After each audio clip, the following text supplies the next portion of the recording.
Last week, Bill Moyers, a former White House press secretary who became one of television's most honored journalists, died at the age of 91. Growing up dirt poor, he never forgot his roots or those who opened a door to a life that ended up impacting Americans of different generations in so many different ways. As a young Texan, he heard a congressman by the name of Lyndon Johnson speak, and it changed his life. Over 12 years, Moyers, when he wasn't studying or preaching, he did find time to become an ordained Baptist minister. He became LBJ's closest confidant, taking him from Austin all the way to the White House.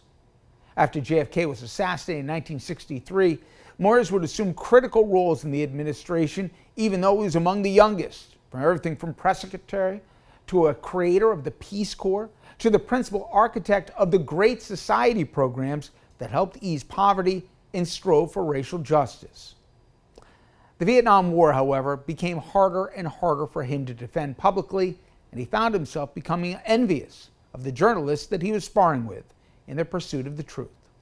So he would leave the administration and fracture a near father-son relationship with LBJ that would never recover.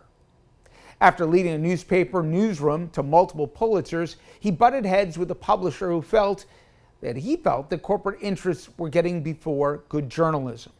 It was a pattern that would follow Moyers throughout his career. From print, he pivoted to television that would bring him in more than 30 Emmys, including for Lifetime Achievement. He achieved fame at CBS, particularly for documentaries like The Fire Next Door, where he detailed the near destruction of the South Bronx by arson, or The Vanishing Family, Crisis in Black America, or his powerful interviews with inner-city residents about welfare, poverty, and the prevalence of single-parent households led to a national dialogue. When he produced a show on the dangers created by the sale of baby formula in developing countries, CBS executives told him to tone it down because of fears of scaring off advertisers. He famously cracked to them that they just managed to turn jaws into gums.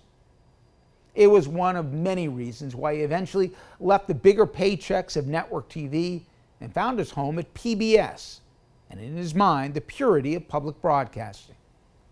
A documentary produced, The Secret Government, The Constitution in Crisis, pulled back the curtain on the Reagan administration's Iran-Contra scandal. Soon after, that White House led a push to block federal funding for PBS, eerily reminiscent of today. Moyers, who I was privileged to interview several times over the years, was unique because of his curiosity and his ability to listen. I never met a journalist so uniquely focused on getting different sides to talk, not just to each other, but also to the nation, and no one more invested in making America a better, fairer society. We need more Bill Moyers today, now more than ever.